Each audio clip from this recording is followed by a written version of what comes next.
Hello everyone and welcome to Take a Pew. I'm Ian Wishart and I'm joined as always by Simon Clark. Hello. Now, I'm not sure what order these are going to go out in, but as we record this episode, it's the first we've been able to do for many months due to the pesky lockdown. But here we finally are, and our guest today is the Reverend Chris Hollingshurst. Chris Hollingsworth. Oh, don't start repeating names again, mate. Oh, sorry, mate. Then we're going to chat with Chris about how life has brought him to this point, what he does in his current role, and what may be in store in the future. What, he's going to prophesy over world events? No, just what he might get up to. Oh, I see. And we'll have all of our regular features, my favourite things, what's in your lunchbox, is it true, spiritual pearl of wisdom, and of course, my random question. Oh, yes, it's all going to be great fun, we hope. Now, we're safely installed next to Guildford Cathedral, so let's crack on with Take a Pew with the Reverend Chris Hollingshurst. Chris Hollingsworth.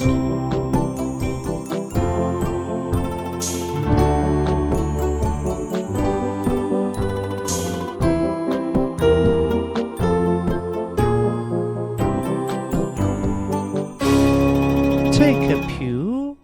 Right, so here we are. It's a lovely sunny morning in view of Guildford Cathedral. And you find us in the study of our guest, the Reverend Chris Hollingshurst. Chris, good morning and welcome to the show. Good morning. Yes, hello, Chris, and perhaps you'd like to introduce yourself to our listeners. Yes, hello. Hello, everybody. I'm Chris Hollingshurst. I'm 57. I'm married with 3 grown-up children, one of whom is away at university, but the rest of us live here with our little dog. I was ordained in 1999. That seems like such a long time ago. Oh, gosh, it is. A long time ago. And I'm just started a new role as part of the clergy team at Guildford Cathedral. Thanks, Chris. Now, of course, we brought along our very special Take a Pew. Yes, I'm sorry, Chris, once again about the wallpaper. I'm sure we can get that patched up. Anyway, it's in now. So, Reverend Chris Hollingshurst, please take a pew. Now, Chris, we'd like to chat with you about what you've been up to so far in this life and what it is that you do at the moment. Yes, and also, of course, we'd like to hear about how you spend your spare time to learn some of your favourite things and to see what you consider to be the perfect packed lunch. Yes, absolutely. And we'll naturally give you the opportunity to share a spiritual pearl of wisdom with us. But, Chris, let's get stuck in. Please give us a guided tour of the life and times of Chris Hollingshurst, a story which I believe started somewhere in South London. That's right. Yeah, I was born in Dulwich Hospital. There you go. Wow. Amazing, isn't it? Such a global landmark. What a coincidence. Amazing, that. Yeah. 1963. Ooh, just don't look old enough, Chris. Well, thank you so much, Simon. You can come again. Yeah, there we go. So I was born in 1963. My father went on to theological college and to be a vicar as well, and I grew up in a clergy home, therefore. Runs in the family. Yes. Whether it continues to do so, I doubt, but it does at the moment. I was the eldest of 4 and moved around loads because Dad went from parish to parish, so there were lots of schools, but there was one batch in the middle which was the most long-lasting, which was in Canterbury, which is a lovely, lovely place. Oh, Chris, do you mind if I just quickly interrupt? Can I ask, please? I've got a question for you. Okay, go on then. And my question is... What were you like at school? Were you a little bit geeky? Or were you a little bit freaky? Or were you a little bit cheeky? What were you like at school? Yes, Chris, what were you like at school? Do you know, I don't think I've ever been asked that before, Simon. Obviously, you have to go on a podcast like this to even consider the question for myself. I was, I think, reasonably studious. To be honest, probably a little bit insecure because I was never in one place for all that long. So overly talkative, no change there. I always tried so hard at sport because that's how you made friends, but I was pretty poor. I was pretty rubbish, really. Certainly in the less than average category. And I'm denied about telling you this, but I'm going to tell you anyway. Because of a particular pair of glasses that I had for reading glasses, I acquired the wonderful nickname of Joe 90. Joe 90. Do you remember Joe 90? 90. Right, that's enough. Sorry. Personally, I preferred the Thunderbirds, but they called me Joe 90 anyway. 5, No, we don't go there. Oh goodness, men of a certain age. It's going well. It's good, isn't it? Yeah. This is going to go really well. Okay, so that was school. Yeah, that was school. I studied politics at Durham University, and then went to do a PGCE, a graduate teacher training college at teacher training college just outside Oxford called Westminster College, and that's where I met my wife. She was on the training course. We met on the first night of the course, and the rest, as they say. How touching. Has been a disaster. Thank you so much. Sorry, that's not what you were going to say. No, it wasn't what I was going to say, and I have really no idea how to respond to that, except to call her down and ask her to answer it. Well, yes, get an honest The answer. lovely Kathy. I was only joking. Yes, thank you so much, Ian. Yes. However, she was great at teaching. I wasn't, so I didn't actually go into teaching. But I mean, through my education, I'd done all sorts of little, as you do, schoolboy type jobs. So I was a paper boy. I was a Halford Saturday assistant. I was a traditional menswear assistant, pinstripe suit and tape measure around your neck, Were you well suited to that job? Oh, very good. Sorry. Don't get shirty. Don't get shirty with me, Simon. Oh, cut me some slack. Please. Oh no! Belt up. That was a turn up. We're all joining in. Oh dear, even Pat Spanner's smiling at that. Right. This is terrible. So if I hadn't explained before, Chris, the way this podcast works is that I'm not to do that you sort just of thing. you just name things and we just do bad puns about them. So that's that's quite fine. understandable. But that was really good. It was a really good experience, and obviously customer service of a very old-fashioned and meticulous style. Absolutely. Did you have any awkward customers come in that were? Oh yes, of course. A bit shirty. Sorry. We've done that one already. I did that a minute ago. It's stealing my lines, Simon. So the way this podcast works, Chris, is that you talk about things and Simon repeats puns. It's a bit like my name earlier on. Yeah. Sorry. That we've already had. Yes, good, excellent. Very good. Moving swiftly on. Yeah, moving swiftly on and out of teacher training college. What I actually did, because I sort of ran out of options, I realised that, I probably could have got a teaching job somewhere, but it would have ended very badly. And I was out of other options. In those days, there were such things as graduate recruitment rounds. Oh, yeah. They don't exist anymore. Milk rounds.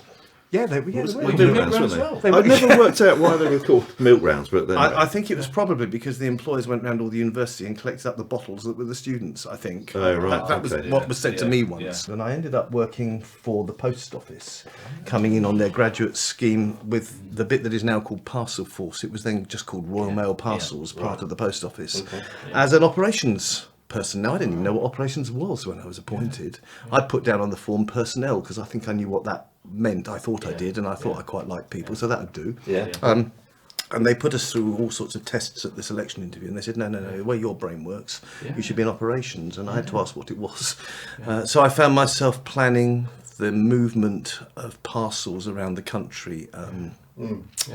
So you ended up learning things like how many parcels fitted in a particular type of van, or how many thousands of parcels an hour went through particular types of sorting machinery in particular sorting offices, and how you planned delivery down to postcode level. And actually, if you couldn't get an overnight parcel between England and Scotland by van, what did you do? Well, the simple answer was you booked a plane, for example. That kind of thing. So you had to be quite innovative then. Did you find yourself pushing the envelope? Not in the post office in the 1980s and 1990s. I did as I was told.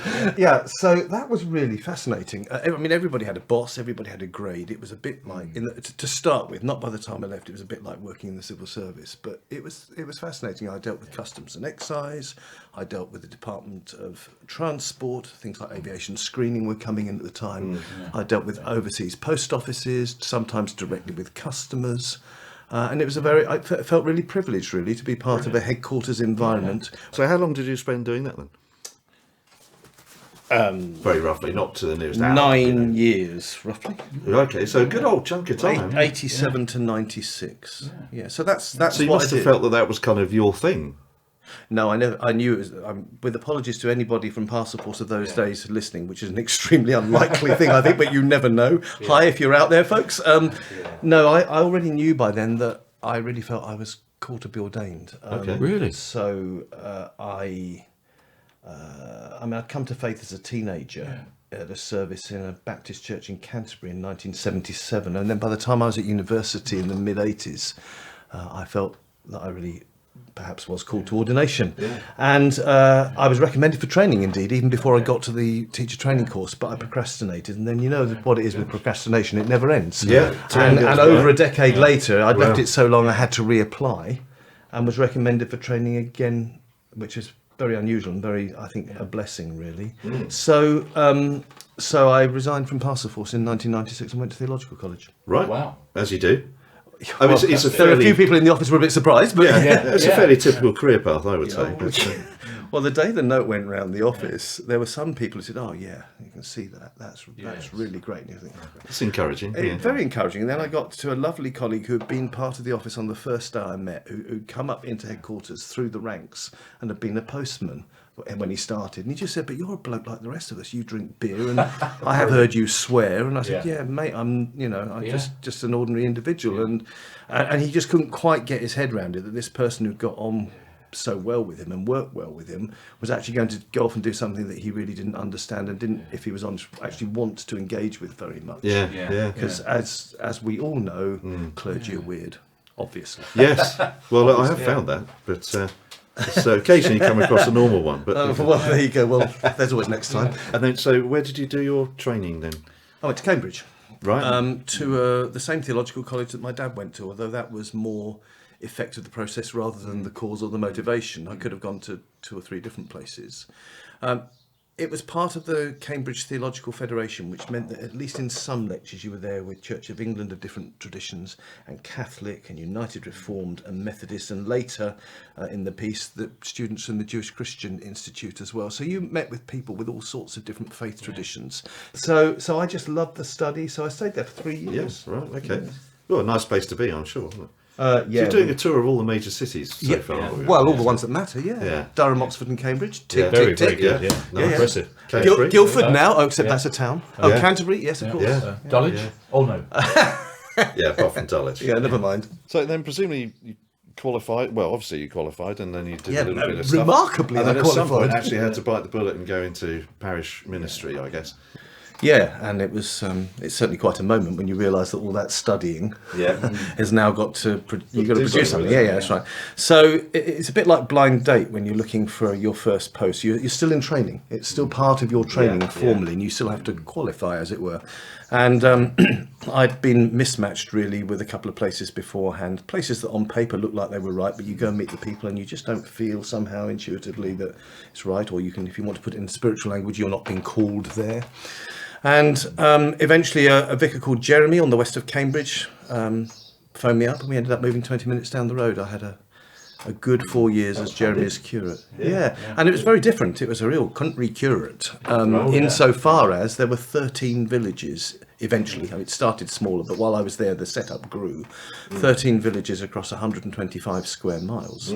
But it was a really great place. Lovely, lovely people to train with. And being a curate, I guess you had to move on. That's right. Yeah. And it took about a year to find the right place. So after 4 years, I started, well, after 3 years, I started the hunt. It took a year to find the place. Applied to loads of kind of country places, and none of them I was offered to. And I just didn't feel that they were the right place, which is getting really a bit difficult. And again, to cut a long story short, I ended up as vicar of Hook, which is a suburban parish between Chessington and Surbiton. Not a million miles from here, then. No, not at all. So it's in the Royal Borough of Kingston, just inside the M25, outer London, I suppose, although it didn't really feel like that to me. And I was there for a very happy 11 years. Wow, okay. And that was my first vicar's post. And then after that, in 2014, I moved to West Byfleet, which is not all that far where some of you guys come from. Yeah, indeed. Absolutely. So I was there for 6¼ years. And then earlier this year, I moved to my current role.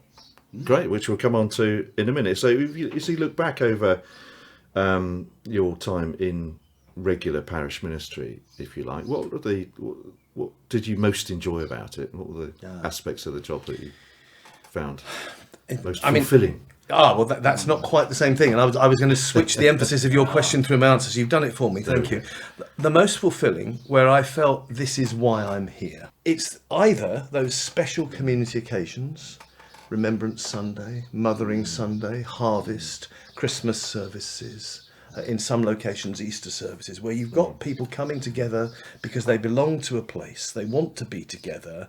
They may or may not be ardent churchgoers, but they're part of the community. It was particularly strong in the Cambridgeshire villages, but it was strong in Hook and West Byfleet in different ways. And you were put together something special, a one moment in time thing. It might be, it's Remembrance Sunday again, but of course conflicts around the world change.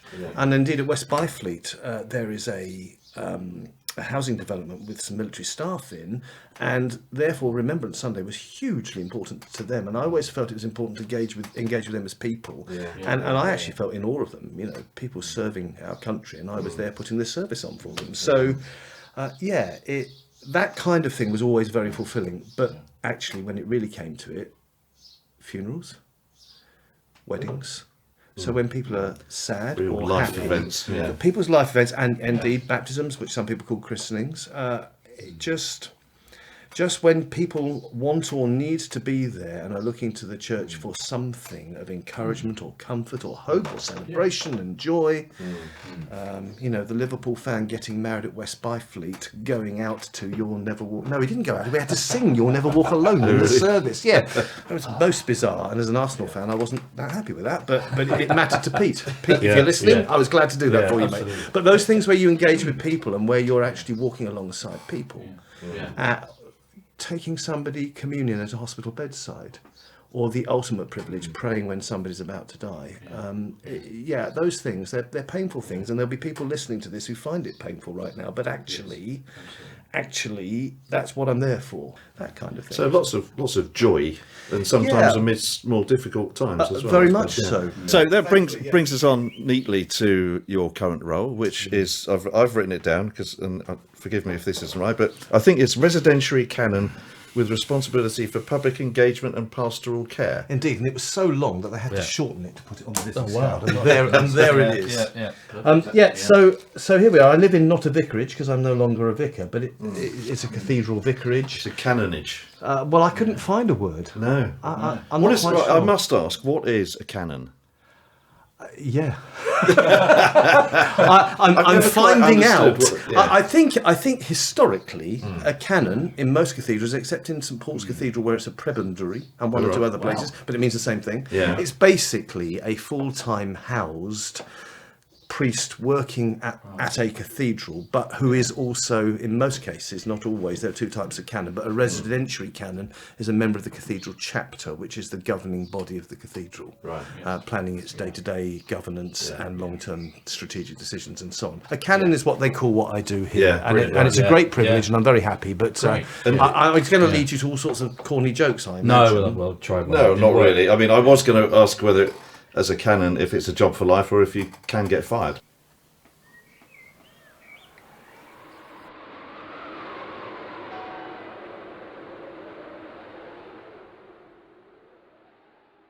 And the cathedral's nice, was it? I did some research on the internet, and built in the 14th century, I believe. That's Guildford Cathedral. You've searched the wrong one. Sorry. Consecrated in 1961. After design by a progressive architect called Edward Morph, and indeed his biography is on sale in the cathedral shops. You can buy one on the way out. All right. Yeah. Quick plug. Well, the shop and the cafe, if you're around for lunch, to be honest. You must be joking. This is the Church of England. Anyway, in a sense, a cathedral is a sort of a regional flagship, I suppose. It has a worshipping congregation, gathers to believe and belong together, and part of my role is to arrange for the pastoral care of that congregation. But it's the most beautiful place. I mean, I like the outside. Some people think it's a bit minimalist, but I like it. But the inside is peaceful and glorious and light, and such a high ceiling. And I mean, you guys know that I love a particular type of music, which is blues, but the refined and excellent choral music tradition, the standards here are extraordinary, and what they achieve here is really uplifting. So it's a privilege to hear it service after service. I'm in awe and wonder still, really. And this cathedral relates to the county of Surrey, to other churches and other world faiths, to universities. And the public engagement bit of my role involves growing those partnerships. So I shall be shortly meeting the vice president of the United States of America. No. Oh. Well, that's a she anyway, the vice president. But no, vice president of the University of Surrey with responsibility. I think they call it external engagement. But he and I will chat soon, I think, about the relationship between the cathedral and the university. So I've got involved, started to get involved in Guildford Town Centre. And 1 or 2 events coming up there that I shall go to as well. So sounds quite fun. Well, it's the outward facing bit. I mean, people in West Byfleet will remember I spent a lot of time banging on about reaching out to the community. So for me, it feels like the perfect role, and I feel very blessed to have it. I have got out and about, as I said, in Guildford, so I've met a few people there. So the town centre chaplain, I've met the nice people from Experience Guildford. I've met the rector, the senior priest of one of the parishes in Guildford. I've been in there many times before, but I've met the proprietor of Ben's Records, who is actually central to the business and commerce links of Guildford. Ben's been in his shop for 30 years. He's part of all the business networks. And if you want to know what's going on in Guildford, go to Ben's Records. And quick plug, if you want decent, high-quality second-hand records and CDs, go and see Ben. He's a nice man. I hope you're listening, Ben Darnton. That's for you. We are now actually open to visitors for private prayer and for tours, and we're hoping that when the restrictions are lifted that we can do normal visiting again. Just come back and see us, because it's just the most wonderful open place. No, we'll do, definitely. Thanks for that. Right, so Chris, one thing we always try to do on these podcasts is to get to know the person in the broadest possible sense, within reason, obviously. And so when you're not, obviously you spend a lot of your time doing what you do as a vocation, Sure. But what other things do you like to do in your spare time, when you do get some spare time? Yeah, and even when I need a break in the working day, it's all about listening to and playing music. And then more music. And then more music. These days my music's part of a blues duo with a dear friend Danny, who's another priest in the Church of England. So I play the piano and sing, and Danny plays the guitar and sings a little bit. But he's a wonderful guitarist and has a growing collection of guitars, and I find myself wishing I could play, because they're all so beautiful to look at. But That's the problem with guitarists, though. They always have so many blooming guitars. well, they all have different sounds, apparently. They do. Whereas people like me just have a boring long black piano, but no, I'm very happy with my piano. But so that's a huge part of it. After that, it's probably sports coverage. Since the age of 7, I've been an Arsenal fan. Ooh, should we cut it now? Yeah, that's it. Thanks very much, Chris, for your that's time. it. It's been You've been very welcome. No, we'll let you have To that. be honest, how Arsenal are doing at the moment, I'm all up for that. No, we can let you off. Yeah, for go that. on, clear off. So who's your favourite player in Arsenal? Charlie George. Right. Remember Charlie George? Yeah, of course. Yeah. Scored the winning goal in the 1971 FA Cup final, which was the day I became an Arsenal fan. Long hair, scores the goal, lies flat on his back with his arms in it. It was an amazing moment. And upstairs in the cupboard I have a number of Arsenal shirts, one of which is the yellow 1971 FA Cup final shirt with Charlie George's number on the back. Wow. So there we go. Yeah. Excellent. Well, there's one for the teenagers anyway. So But like you and me. Okay. But I also love Formula One. Okay. So I've been to the Emirates. I've also been to Silverstone many years ago. In fact, it was a leaving present from the parishes in Cambridgeshire. It was lovely. So anything Damon Hill and Lewis Hamilton is good by me. I'm a member at Brooklands. the motor and aviation museum. Yeah, Brooklands is great. I haven't been It's to well worth a visit, isn't it? It's wonderful. Local Surrey attraction. My son and I are members. The New Year's Day car gathering is fantastic, but we haven't been since COVID, and we need to get back. I do read as well, mostly biography. If I'm on holiday, I might stray into fiction. When I have to, theology. Got one to show you here, which is perhaps not the most obvious theological book. Gary W. Burnett, The Gospel According to the Blues. Oh wow! Gospel According to the Blues. Yeah, it's a fantastic title. Yeah. I mean, obviously, it references all the old blues artists and blues songs, but what it's really is, it's a book about injustice and oppression and people being treated badly, but then finding liberation through faith, through music, and all of that, really. And then lastly, I was told by my family I had to say, in terms of my likes and interests, I eat far too much chocolate. So unfortunately, you're getting to know me more broadly than you would have done 3 or 4 years ago because of all the chocolate that's gone down my neck. I think we're all in that boat a little bit, aren't we? Especially with the lot. Yeah, okay. Well, that's quite a range, and I suspect we might touch on the music bit a little bit more. But just before we break for lunch, and I'm delighted to see you've got your lunchbox standing by the ready, I would like to play a quick-fire game of my favourite things.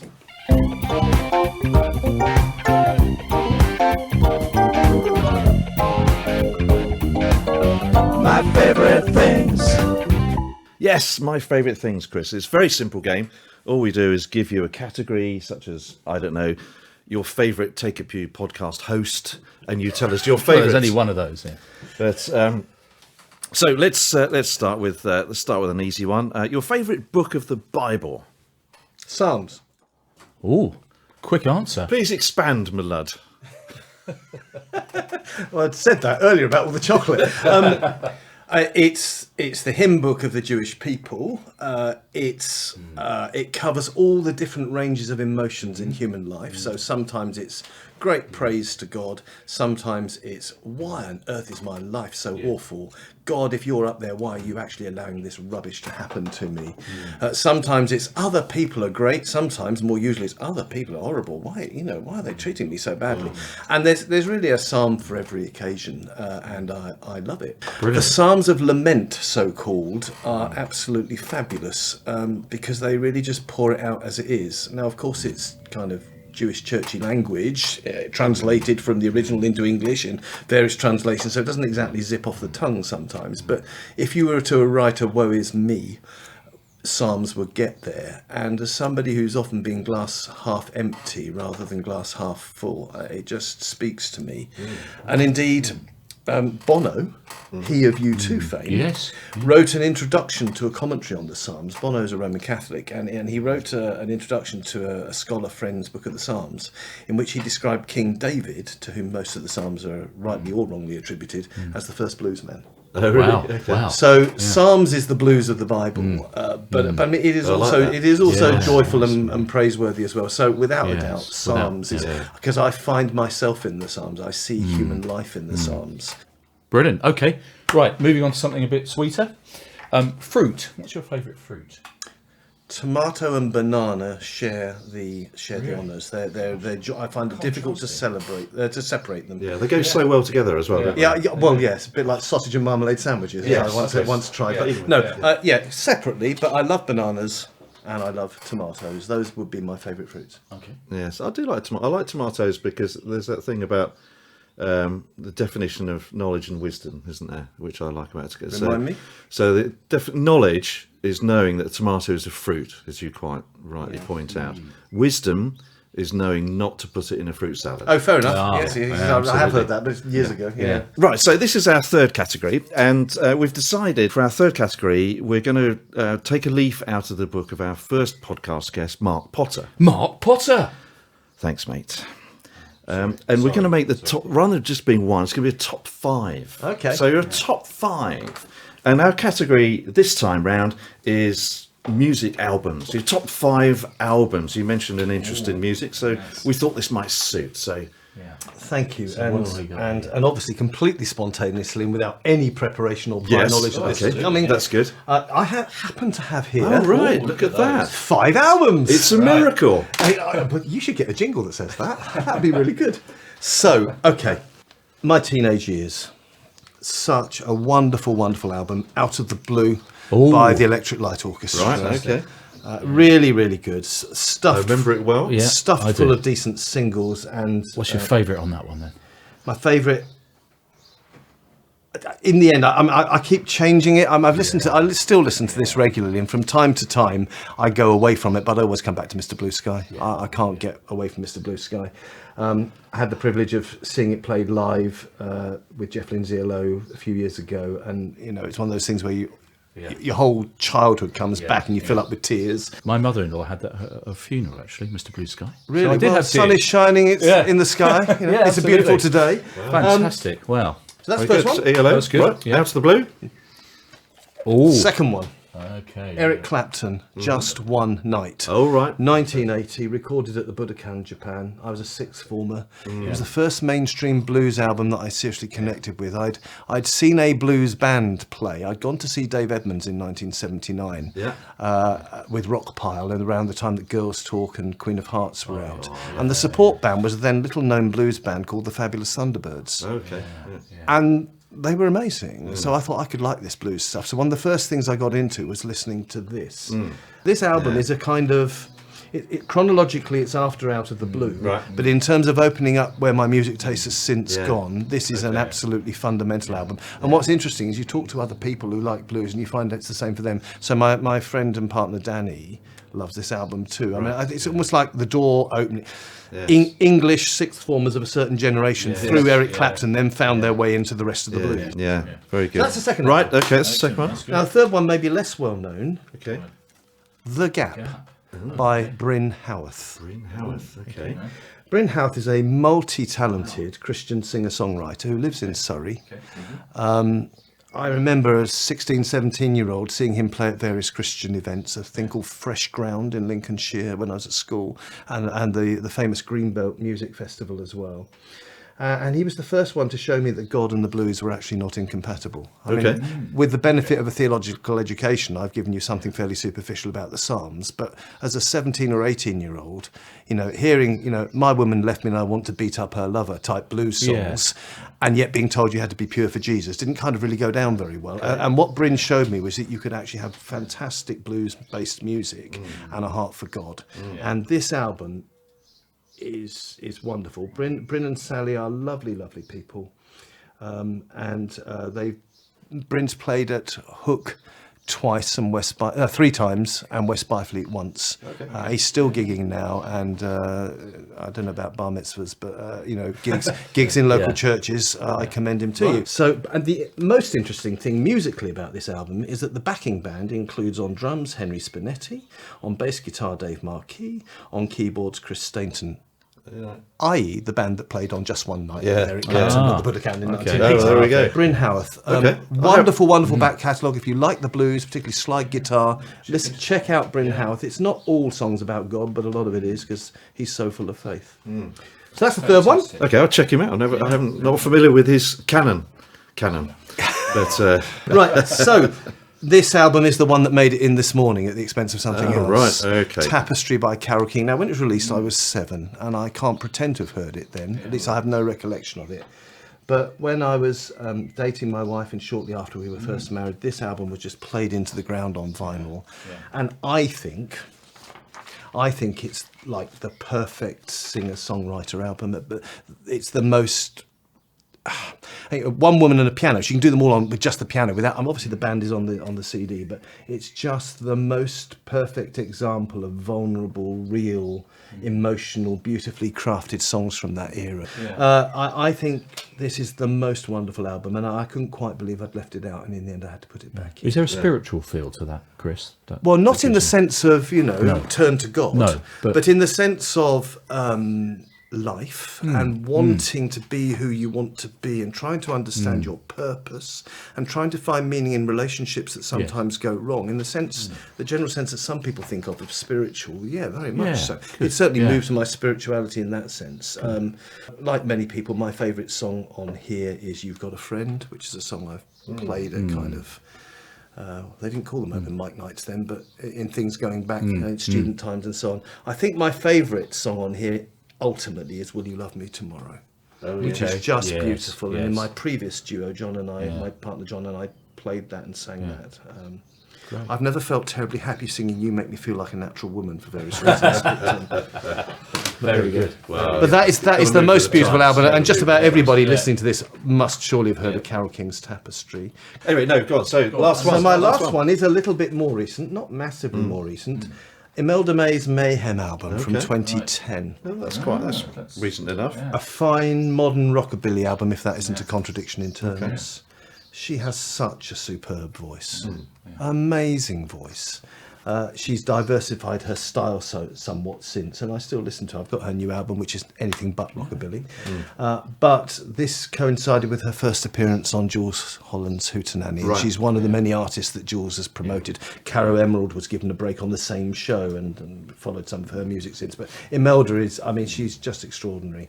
Very good. And Imelda May, wasn't she also the Prime Minister of the Philippines or something at some point? I believe that might have been Imelda Marcos. Oh, sorry. Wife of the president. I was thinking it was quite a strange Imelda May is change of... well, she's Irish, Right. and comes out of Ireland. So and it wasn't her. It wasn't her. No, No. she's not Filipino. Good. She's Irish. In the same way, I always thought it was very strange Ravel moved from composition to shoe shops. That's very good. No, So I've seen Imelda May. What a great live act! Yeah. And she's done a collaboration album recently with Ronnie Wood of Chuck Berry songs, a Chuck Berry tribute album. She's not on give it a all of the go. songs, but Yeah. well, if you like that sort of stuff, Yeah. you'd be stupid not to. Yeah. To be honest. So, do you want to give us a flavour of the, not go through them all necessarily, but give us a flavour of the ones that were in the 15? I thought the easiest thing to do was just tell you who they were. Honourable Because mentions. many of them are. It's going to take a while. I'm sorry, I'm going to go through them all. I've got the microphone at this stage, so I could have included my favourite band, who are the Blues Band, any of their albums, or my favourite individual artist over the years, who's Dave Edmunds. Right. But others who nearly made it: Katie Melua, Will Todd, choral and jazz guy from Guildford, B.B. King, of course, Renee Fleming, the opera singer, Van Morrison, Jules Holland, the London Community Gospel Choir, Howard Goodall, classical composer, Tallis Scholars, classical group, The Proclaimers, Beverly Knight, Leonard Cohen, Christian singer-songwriter Stuart Townend, the worship songs of the Taizé community, Ruby Turner, probably still now the best woman vocalist in the UK, I think. Imelda might challenge that, but Nigel Kennedy, the soundtracks of the Blues Brothers and Grease. Right. Not Saturday Night Fever, though I was thinking of that with one of your little jingles earlier. Yeah. And even Darts and Shawaddy Waddy. Yes. Oh. Well, I saw Darts 2 years ago. They're still They're gigging. still not They're being out, amazing. I've got tickets to see them Yeah. twice next year. They are just great fun. So yes, you get That's the picture. great. It's That's quite, really it's good. quite broad. Yeah. It's really good. Yeah. I could talk for hours about classical music Yeah. I've discovered Yeah. recently, especially choral music, but we probably haven't got the time. Yeah. So Chris, so you've travelled around a bit. You've worked and lived in several different cities. So Yeah. what's your favourite city? What would you say? It's Durham. Durham.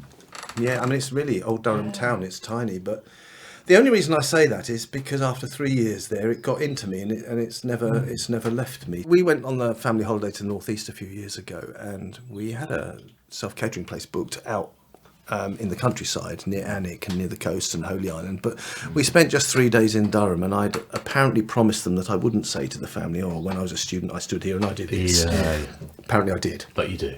Apparently, and we were just getting ready to leave Durham, and Kathy said to me, "This has been odd." I said, "Why?" She said, "You're different here.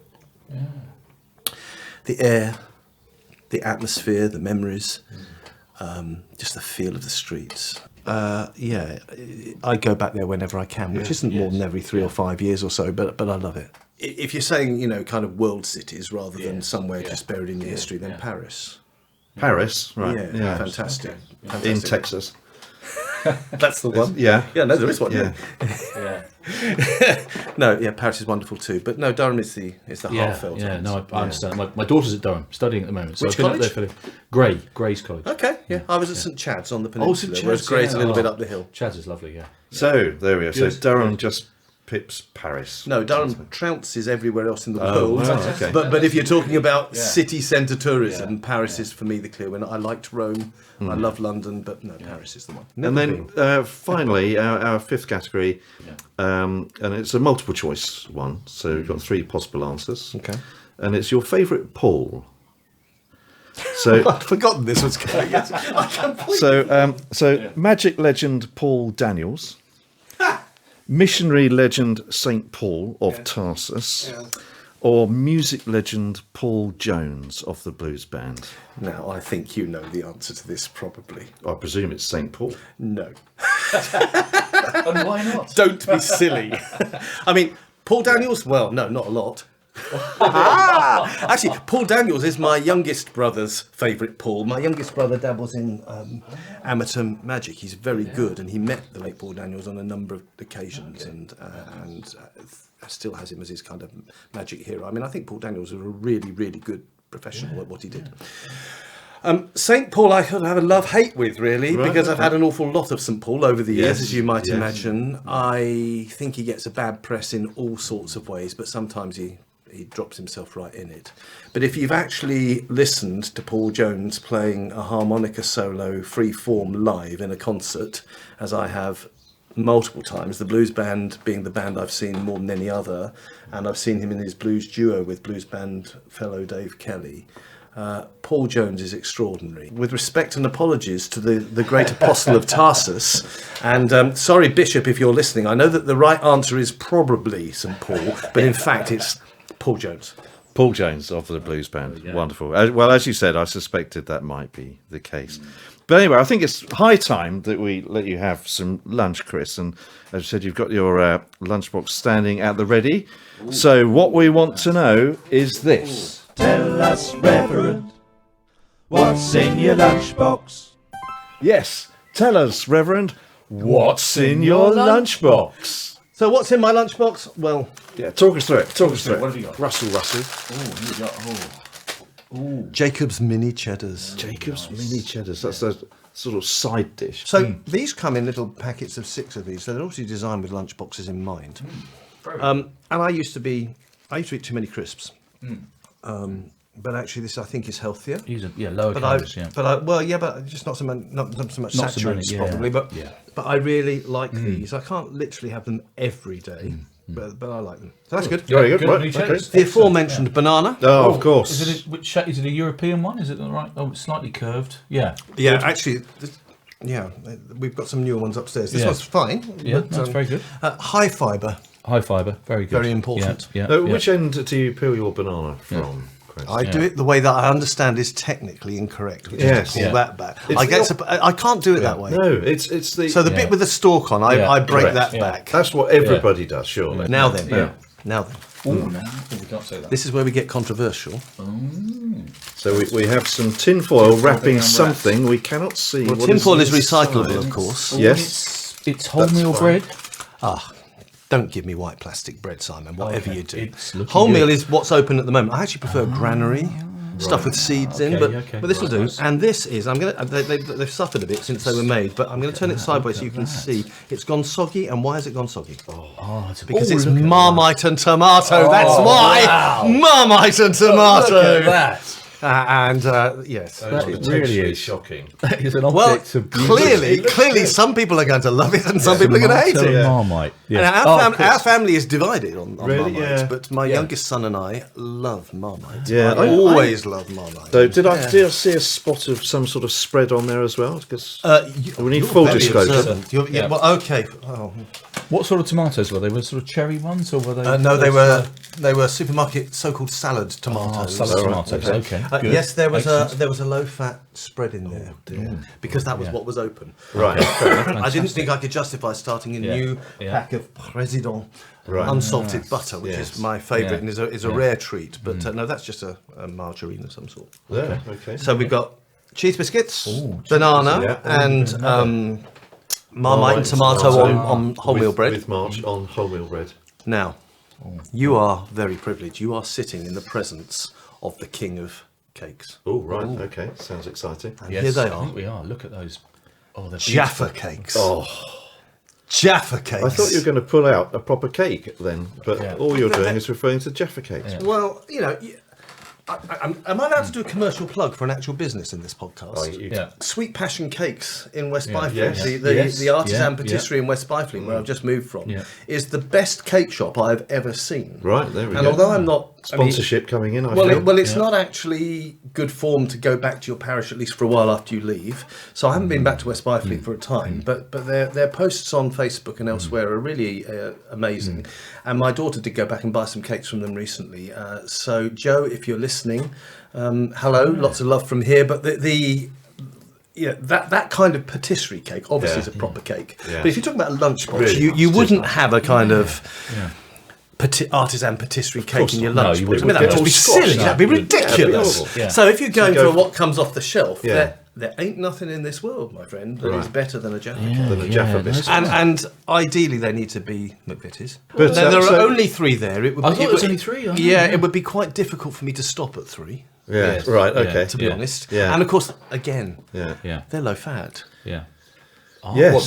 Jaffa cakes are. Are they? Are they? Genuinely, look at the Yes. ingredients. Yes, Excellent. That's good. Oh, The yeah, more okay. the more you eat, the healthier The thinner you get. And then you've got a drink there, I see. I To have. finish Now, off the repast. now this is one of my 2 preferred drinks. I couldn't get the other one because I thought it might be more fun given this feature, which is a green multi-fruit drink made by a company called Naked, and I thought you might have some fun with that. But sadly for you, I couldn't Yeah. get one. But what I have got is innocent, because of course I am very innocent. Yes, absolutely. So I got an innocent orange juice. I don't much mind what brand it is, to be honest. But Yeah. I Just prefer orange to have a fruit juice-based thing in Yeah. my drink, Yeah. or just clear mineral water. I don't go for kind of cartons of Capri Sun or Ribena or stuff like that. I've never liked those kind of squash drinks. So it's either fruit juice or water. Okay. And here it is. Yeah. Yeah. I noticed So- on this one it describes it as being orange with bits, which is a bit dear. disconcerting, isn't it? Bits, Well, it bits could of be. what, aluminium? Yeah, it could be. Yeah, Could be anything, I hadn't couldn't it? thought of Could be that. anything.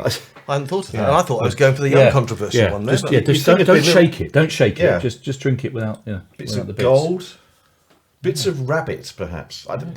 Could be anything. You'd think it'd be a little star next to it that would say Yeah. of orange for the Well, avoidance perhaps of it death. does. Is there anything on the back that actually Yeah, health elaborates warning. that? This contains bits. Oh, okay. Yeah, it doesn't say. it You says- see, it just says oranges. Please pass through a sieve Yes. before drinking. There may I can't do that. There's a sieve big enough for me to pass through a sieve. Don't be ridiculous. There may be small traces of mercury. It says, Yeah. but apart from that, No, it's fine. Okay. it's very nice. So, well, that all looks delicious. It's not bad. It's not bad actually, is it? And I mean, So we'll let you just sit back now and enjoy your lunch.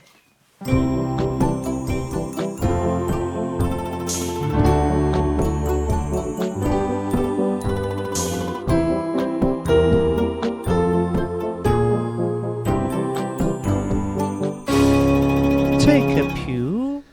Well, and welcome back. We're still here with the Reverend Chris Hollingshurst. Chris Hollingsworth.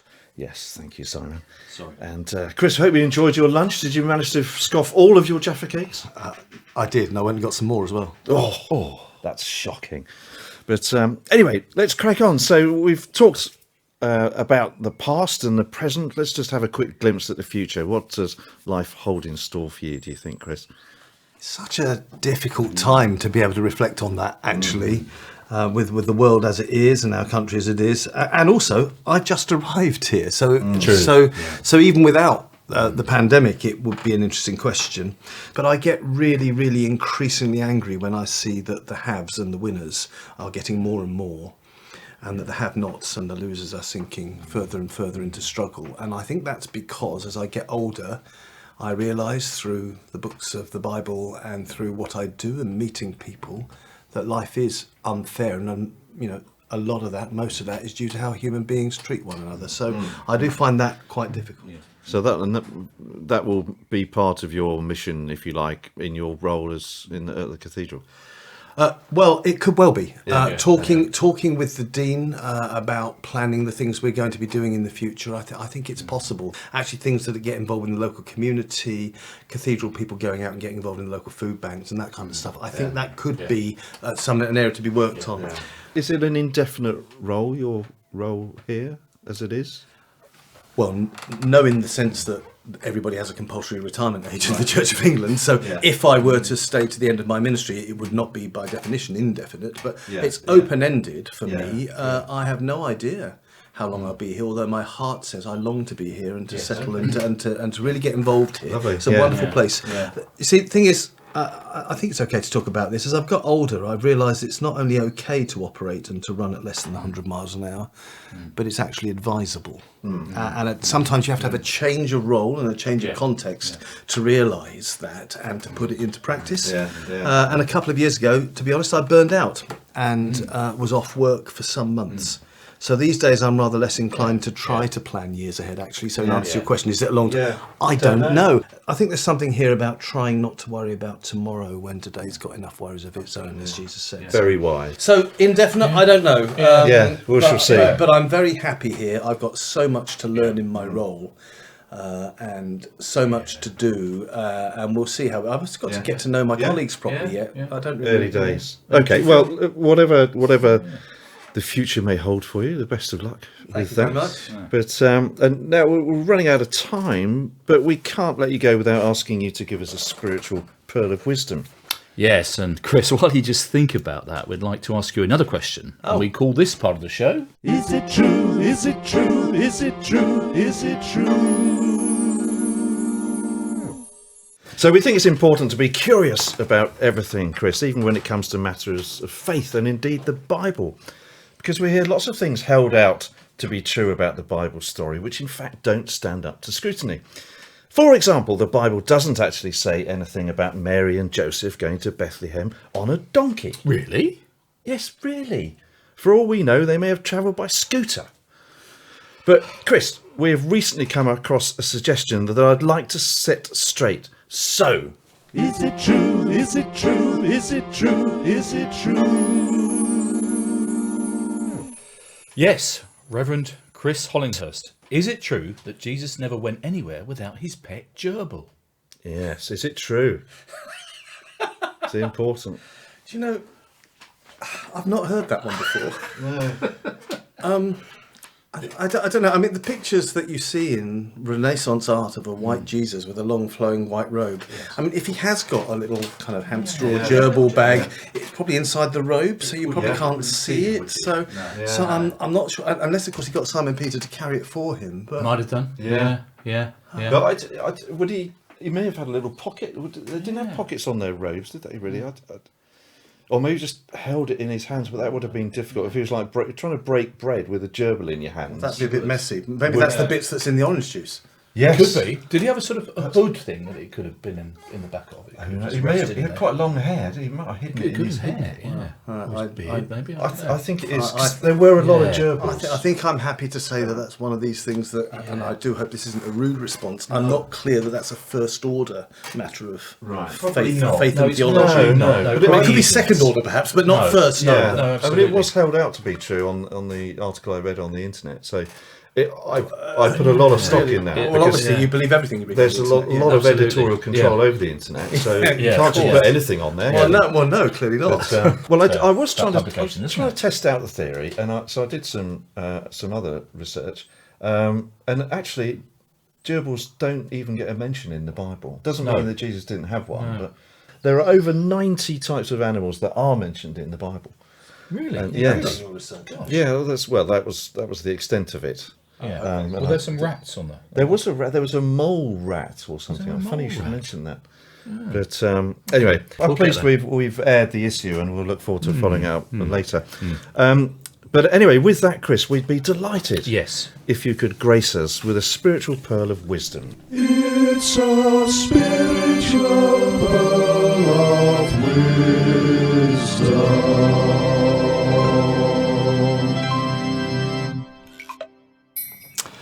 Goodness me, what a build-up. Wow.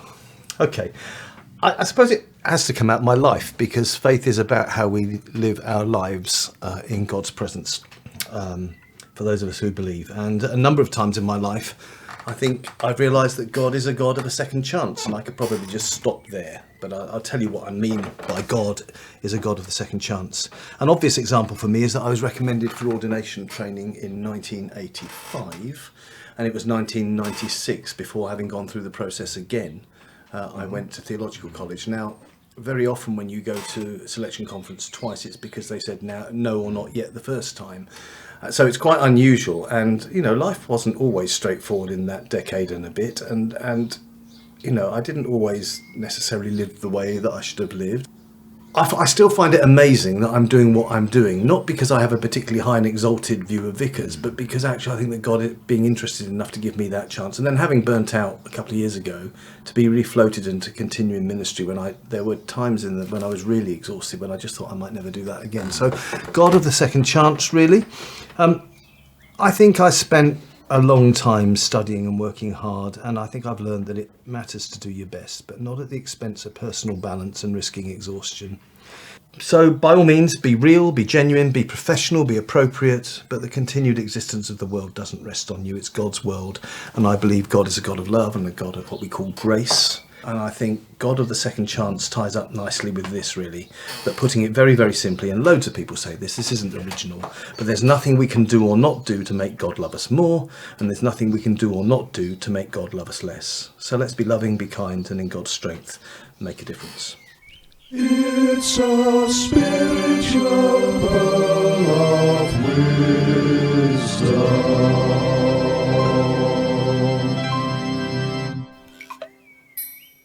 That's great, Chris. Hopefully we can all reflect in our own ways on that and embrace the God of the second chance. Yeah, thank you for your And the third, and the fourth, and the fifth, you know. Exactly. And so, just before we finish and we try to extricate our pew without destroying any more of your lovely home, Chris, I'm afraid I did promise Simon that he could ask each one of our guests one completely random question. Oh, really? Simon's random question. Simon, what's your random question for Chris? Thanks, Ian. Okay, Chris. Hope you're ready for this one then. So, with the G7 summit happening in Cornwall at the moment, as we speak, who would you think would win a game of swingball between the French president Emmanuel Macron and an octopus? It's a good one. I like that. That's actually quite clever, isn't it? Because I mean, Monsieur Macron has to face many ways in French society, and he probably has to deal with more than 8 issues at once. Absolutely. I mean, a president's in tray must be enormous. And even at the G7, he's dealing with another 6 people, and that's even before he starts talking to the Russians and the Chinese. So Yes. he's dealing. I mean, he's at least 8-armed himself. He must be. So I'm going to go for Emmanuel Macron. You think, President Macron? It's a interesting. There's lots of imponderables about the question, though, aren't there? Because, I mean, you're a marine biologist, Simon. I am a marine biologist. Yes. Would it have to be underwater? Oh, I hadn't thought of that. I think it would have to be quite near to the sea, because octopus would have to come out, scamper out, get a quick. He'd have to be quick. Yeah. Get a quick game in. He'd obviously have And 8. get back in. Because swingball underwater would be rubbish, wouldn't it? Because it wouldn't. He'd have 8 bats potentially. Yeah. So he might have an advantage. And with I've just 8 thought of bats. something, actually, because I mean, there are 2 things. The first is that actually I hadn't realised that Monsieur Macron would have to wear a wetsuit to compete. So obviously that inhibits his capacity. Yes, yes. But also, and I felt sorry for the guy, actually. He was hit, wasn't he, by a protester? He was, a few not days by an ago. octopus. But No, by a man with 2 hands who only used one of them. So actually, maybe if the we've protester had, identified I think it's actually gone back the other way. I was so confident that it was the French president, but if the octopus has got anything about him, perhaps it's the octopus. Yeah, because the octopus has got 3 hearts as well. So it's got 3 hearts. So it's. I didn't know that. do you think in octopus land they have octopus swingball that have 8 balls that go around on bits of rope? Yeah, that would be an amazing. Because if you played octopus swingball, I think President Macron would definitely lose. Yeah.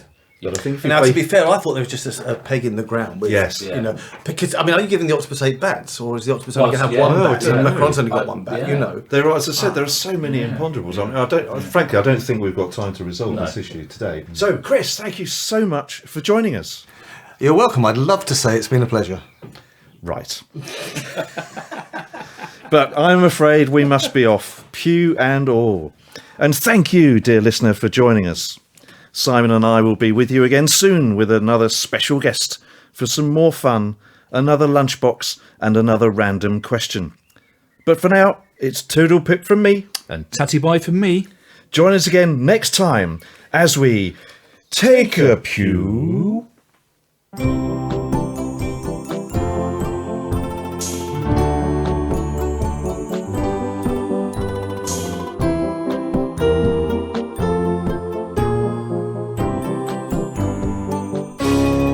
Take a pew.